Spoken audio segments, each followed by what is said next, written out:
En moins de 10 ans et 4 albums, Muse est devenu l'un des groupes incontournables de la scène rock internationale, une véritable icône de la pop rock. Le trio britannique connaît un succès mondial, leurs fans se comptent par centaines de milliers. Résultat, leur dernier album s'est vendu à plus de 2,5 millions d'exemplaires. La Muse Mania est en marche et rien ne semble pouvoir l'arrêter.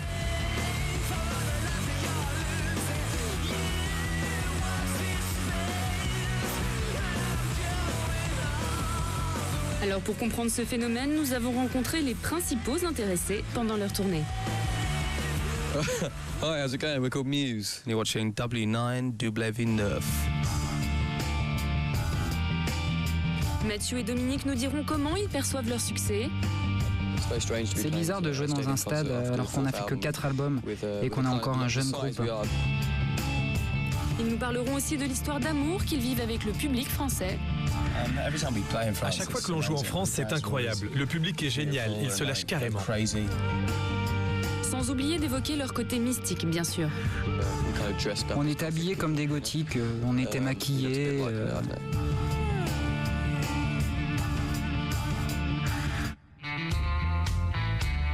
Muse, c'est avant tout l'incroyable destin de 3 musiciens. Matthew Bellamy, chanteur, guitariste et pianiste.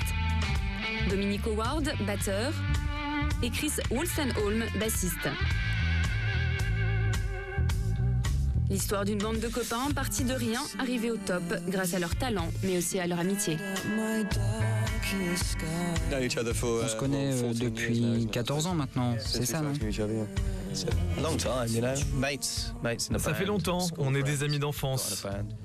On a fait un groupe et c'est comme ça que ça a commencé. Aujourd'hui, rien n'a changé. C'est chouette d'être entouré de gens que tu as connus quand tu étais très jeune. Il y a 15 ans, par exemple, parce que tu as toujours cette histoire en tête. C'est très important. On a fait tellement de choses ensemble, on est arrivé tellement loin. Du coup, quand t'es pas bien, que tu as un coup de mou, que t'as pas la pêche, tu penses à cette histoire et ça t'aide à rester soudés. Ça nous permet de mieux nous comprendre les uns les autres.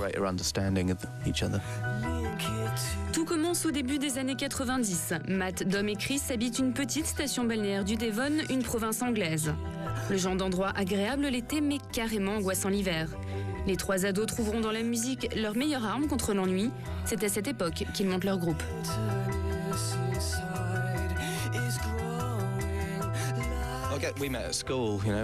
On s'est rencontrés à l'école quand on était très jeunes, à 12 ans, quelque chose comme ça. Nous étions tous les 3 dans le même lycée. Il n'y avait pas beaucoup de monde qui s'intéressait à la musique, qui écoutait de la musique, encore moins qui avait envie de jouer d'un instrument. Et c'est vraiment comme ça que l'on s'est connus tous les 3, en jouant de la musique. Il y avait très peu de groupes, on voulait tous jouer les uns avec les autres, on faisait des tournantes. Enfin, musicalement. Matt a rejoint le groupe où je jouais, on y restait un petit peu, et on en a eu marre car on faisait des reprises, c'était chiant. Matt et moi, on voulait écrire nos propres chansons, faire quelque chose d'unique, je suppose. Et après on a trouvé Chris, car il avait la même envie que nous. Donc je pense que tous les 3 on s'est trouvés car on avait le même genre de passion pour la musique, l'envie de jouer dans un groupe et d'aller plus loin que les autres musiciens de l'école. Et c'est d'ailleurs leur prof de musique qui va les encourager. Elle nous laissait utiliser une des salles de l'école pour répéter. Il n'y a pas beaucoup de profs qui font ça. Surtout que notre musique n'était pas vraiment douce et mélodieuse. Quand on avait 16 ans, c'était plutôt du genre... c'était un énorme cafouillage. Une sorte de bruit sourd. Cette prof m'a beaucoup surpris par son ouverture d'esprit.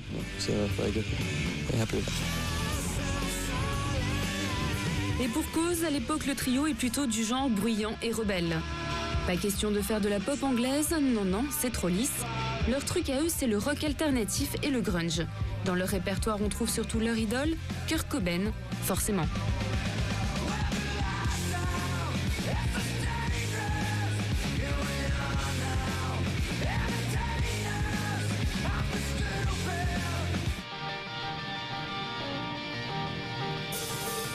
Milieu des années 90, Matthew écrit ses premières compositions.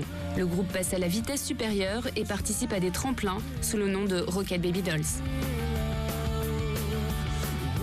Muse a eu un autre nom, c'était Rocket Baby Dolls.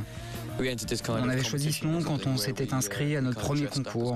On était habillés en gothique, on était maquillés. Genre Cure, vous voyez. Bref, on avait ce maquillage gothique et ce nom allait bien avec ça. Mais on ne l'a pas gardé, on n'était pas à l'aise avec tout ça. On a changé ce nom tout de suite après.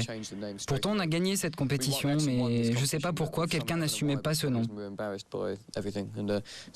Donc on a décidé de recommencer avec un nouveau nom. On voulait quelque chose d'un peu mystérieux, genre vous ne savez pas trop ce que c'est. On voulait que les gens écoutent notre musique pour comprendre qui on était, au-delà de la pochette ou de l'image. Après avoir enchaîné les petits boulots et les concerts dans les pubs, le trio finit par se faire remarquer par le label de Madonna. Une nouvelle vie commence. It's a new dawn, it's a new day, it's a new life for me, and I'm feeling good.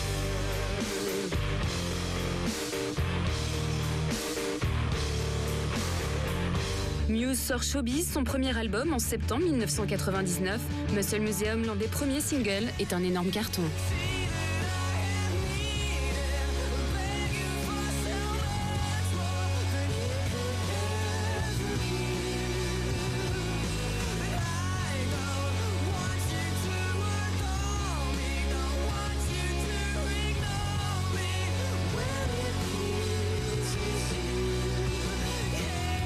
Matt, Dom et Chris ont à peine 20 ans quand ils partent en tournée et font la première partie des Red Hot Chili Peppers.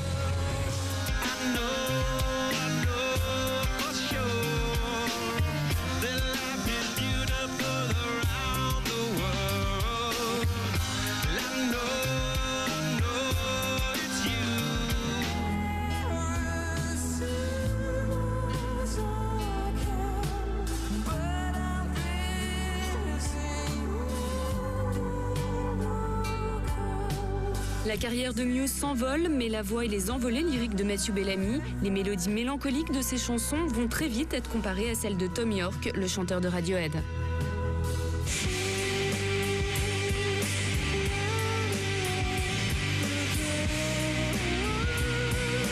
C'est vrai que c'est troublant, mais si Muse n'a jamais caché son admiration pour Radiohead, le groupe dément en être la copie et veut affirmer sa différence par rapport aux autres groupes de rock.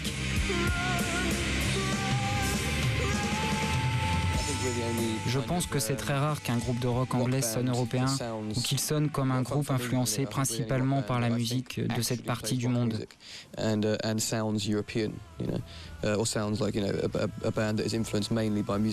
Les groupes de rock les plus connus sont américains, et même maintenant des grands groupes comme les Red Hot Chili Peppers, qui y a d'autres? C'est tout, non? Rage Against the Machine ou alors Green Day. Ce genre de groupes font très américain. Dans l'univers du rock, je crois que nous sommes le seul groupe à ne pas faire américain. On fait européen. Car nos influences, ce sont les groupes de rock anglais, comme Queen, David Bowie ou Led Zeppelin, mais également la musique classique européenne et même la musique folk. Mes groupes favoris sont aussi des groupes belges comme Millionnaire, Deuze, ce genre de groupe. Donc je pense que notre particularité, c'est ça. Et puis des groupes comme Keane, Coldplay, Radiohead sont soft, très soft. Nous, on n'est pas soft dans notre musique, je le pense. Ce qui fait la particularité de Muse, c'est donc la diversité de ses influences musicales. Matthew Bellamy est fan de rock, mais c'est surtout un fou de musique classique.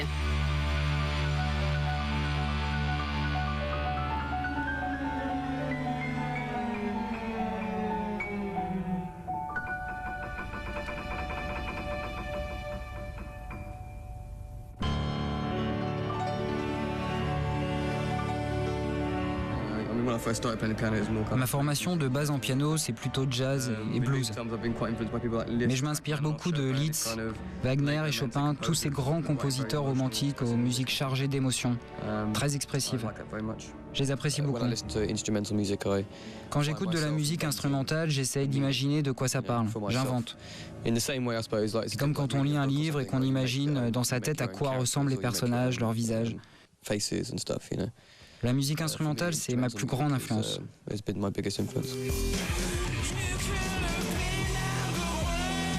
Le succès de Showbiz permet au trio britannique de se faire connaître dans le monde entier. Mais c'est en France que Muse sera le plus adulé. Leur premier album s'y est vendu 5 fois plus qu'en Angleterre. Entre le groupe de rock et le public français, le coup de foudre est immédiat. Au tout début de notre carrière, quand on venait juste d'être signé, on faisait quelques petits concerts au Royaume-Uni. Mais en France, ça a vraiment bouillonné. Quelque chose de spécial s'est passé. Les gens nous ont connus beaucoup plus rapidement qu'en Angleterre. Notre premier concert en France, c'était à Cherbourg. Quand on avait 17 ans ou quelque chose comme ça, avant notre premier disque. On avait fait le voyage dans un van. Et la personne qui nous faisait le son faisait aussi de la contrebande de cigarettes et d'alcool qu'il ramenait en Angleterre pour les vendre moins cher. À l'aller donc, le bus était vide. Et au retour, on dormait au-dessus de centaines de millions de cigarettes et de bouteilles d'alcool. Ça a été notre première expérience de concert en France. Mais après, ça s'est mieux passé. À chaque fois qu'on joue en France, c'est incroyable. Le public est génial. Il se lâche carrément.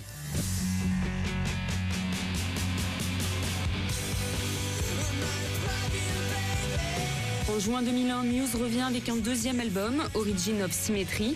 Plus novateur par rapport au précédent, le groupe y montre la complexité de son univers, bien à lui et un peu bizarre.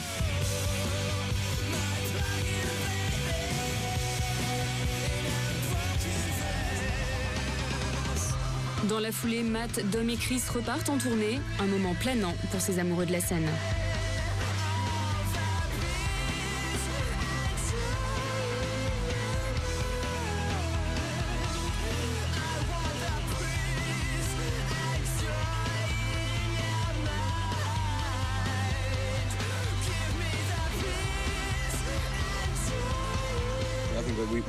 Si j'ai rejoint un groupe au départ, c'était pour faire des concerts. Faire des albums, c'était pas notre truc. On a dû s'adapter. Je commence vraiment à aimer la partie studio. Je ne sais pas si c'est plus ou moins que les concerts, mais je sais que j'apprécie le studio beaucoup plus qu'au début. Au début, je trouvais les séances d'enregistrement très stressantes, très limitées. On ne comprenait pas vraiment très bien ce qu'on faisait. Le dernier album, c'est le premier disque où on a l'impression de contrôler la situation avec l'équipe studio.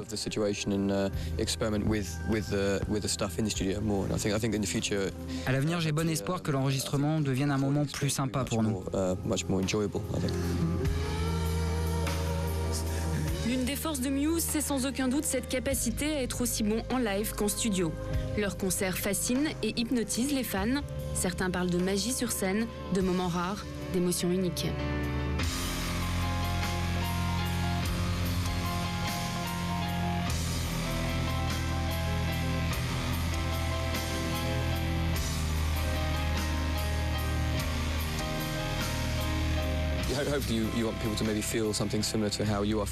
Peut-être que les gens ressentent la même chose que ce qu'on ressent nous quand on joue. Ce serait bien si c'était le cas. Je pense que le sentiment qu'on a sur scène est génial. C'est un truc très fort. On se bat contre quelque chose, on ne sait pas vraiment quoi, et il y a plusieurs options.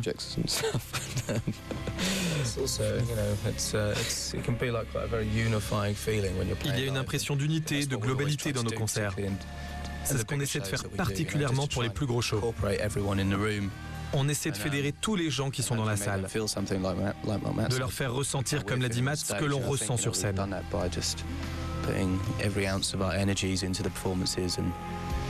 Je crois que c'est ce qu'on a fait en mettant beaucoup d'énergie dans nos performances. Mais pas que dans la musique, dans la scène aussi, dans le décor, dans toute la production. On prend cela vraiment très au sérieux. Ça aide à faire passer l'énergie entre le public et le groupe. Mais vous savez, c'est vraiment un moment dément la scène.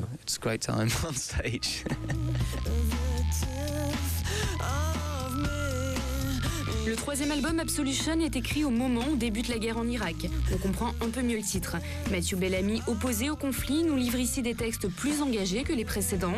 Muse nous raconte toujours des histoires d'amour tristes, mais cette fois-ci, le groupe évoque la fin du monde et la souffrance.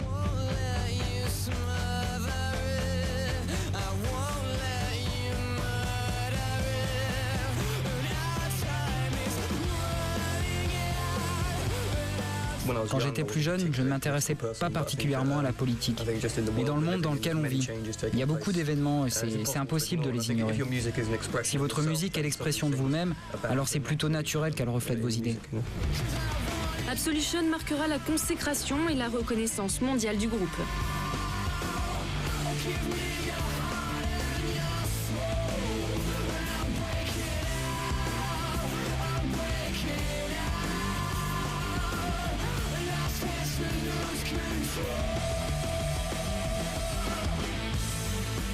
Le 4e album est donc attendu avec une grande impatience. Pour l'écrire, Muse se retire dans un château du sud de la France, là où Pink Floyd a écrit The Wall.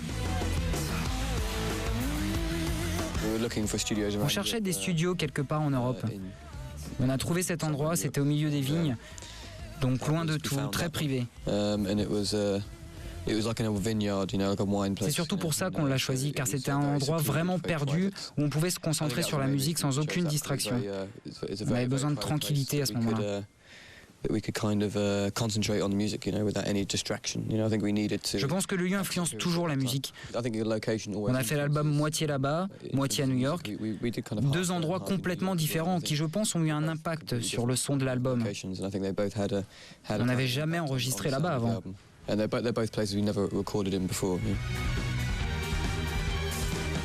Muse sort de studio métamorphosé. Black Holes and Revelation, qui débarque en juillet 2006, est un véritable ovni.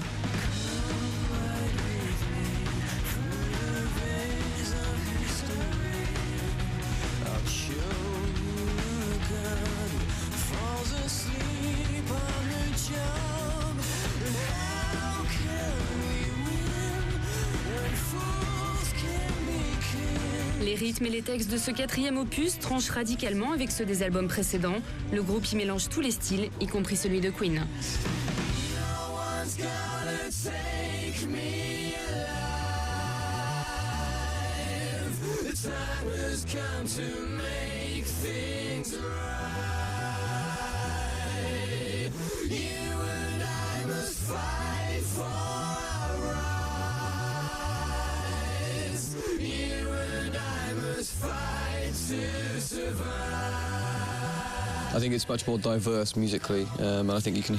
Cet album est plus varié musicalement. On a été plus léger, ce qui n'était pas forcément le cas avant. Les chansons ne sont pas salies, les paroles ne sont pas sombres et montrent que le groupe ne se prend pas trop au sérieux. Et ça, c'est la première fois que ça arrive. Il faut dire que Muse ne nous a pas vraiment habitués à des chansons super drôles. Enfin, question de point de vue. Certaines chansons expriment une grande émotion. Les personnes qui ne sont pas habituées à ressentir de grandes émotions interprètent cela comme de la tristesse. Mais je ne vois pas pourquoi.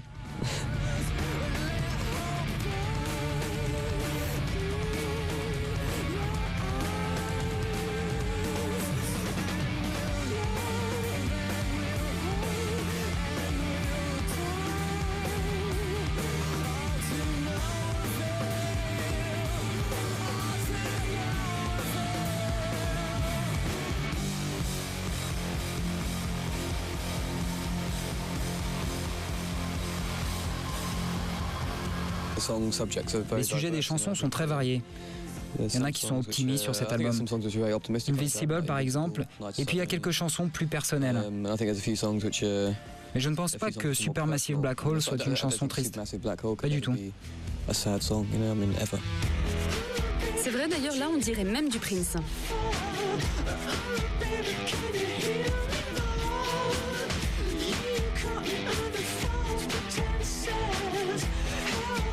Dans Black Holes and Revelations, Muse s'amuse et se renouvelle. À 29 ans, Matt et ses amis ont grandi et leur musique a évolué.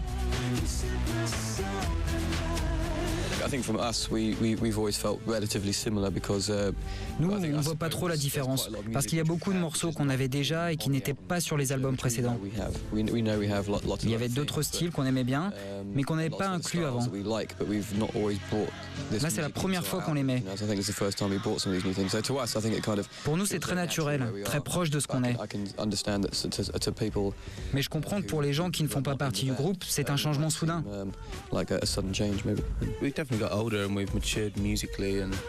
On a grandi, on est plus mature musicalement. On a expérimenté des choses, on se sent plus libre de réaliser des trucs qu'on n'osait pas du tout faire avant. On a plus d'assurance. Du coup, on prend des risques. Mais ça vient avec l'âge de toute façon.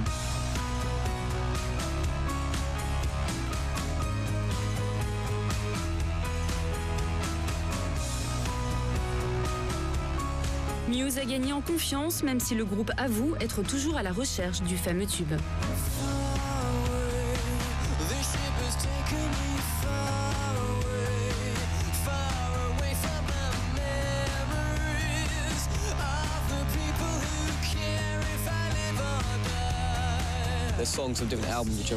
Sur tous les albums, il y a eu des chansons populaires. Plug in Baby sur le deuxième album ou Time is Running Out sur le troisième.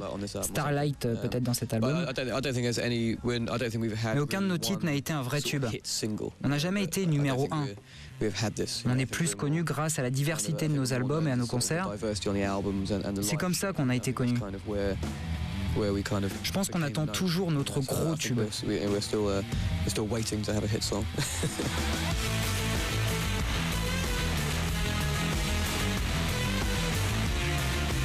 Cela n'empêche pas Muse de remplir un peu partout dans le monde les salles de concert, et pas n'importe lesquelles. Le groupe joue à guichet fermé dans des stades habituellement réservés à U2 ou aux Rolling Stones. En Angleterre, les 60 000 places de Wembley se sont vendues en 3 quarts d'heure. La France, de son côté, accueillera Muse au Parc des Princes. Rien que ça. On ne s'attendait pas à jouer dans des stades. Ça fait bizarre de jouer dans un stade quand vous n'avez fait que 4 albums et que vous êtes encore un jeune groupe, car on n'est pas vraiment un groupe connu. Je trouve que c'est très intéressant de jouer dans les mêmes lieux que des gens très connus, même si je ne comprends pas pourquoi. C'est une période très particulière dans la musique en ce moment. Tout ça est vraiment très inattendu, ça n'a pas de sens. Mais je suis très content de jouer dans ce genre d'endroit.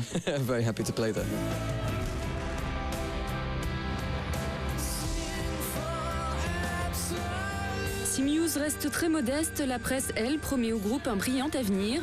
À la vitesse où va leur carrière, certains les voient déjà comme les futurs U2. Alors, flatté ? L'époque pour ce genre de groupe est révolue. Les années 80, voire le début des années 90, marquent la fin de ce genre de méga groupe.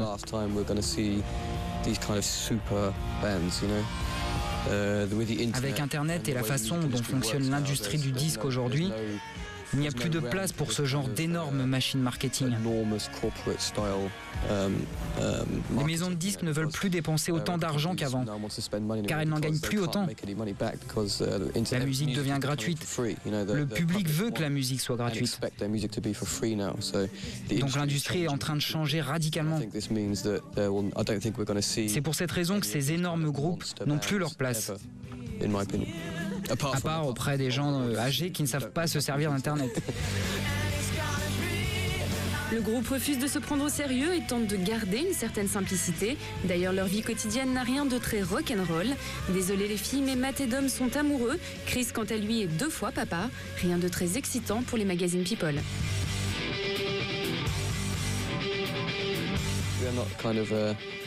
Personne ne nous suit dans la rue. On a une vie privée plutôt heureuse et paisible, ce qui est très bien. C'est génial de pouvoir être sur scène et de ressentir toute cette émotion et de pouvoir rentrer chez soi après sans qu'un photographe vous attende planqué dans un coin.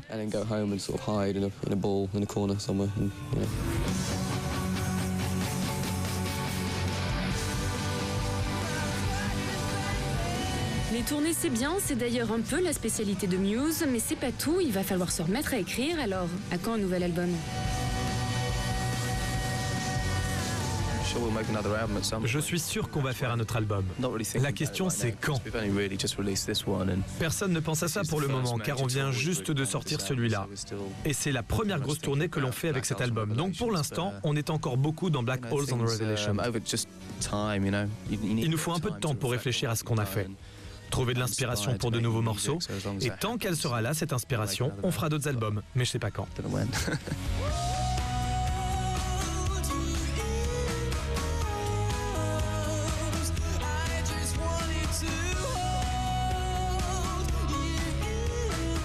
Allez, patience, Muse sera vite de retour, juste après avoir pris un peu le large.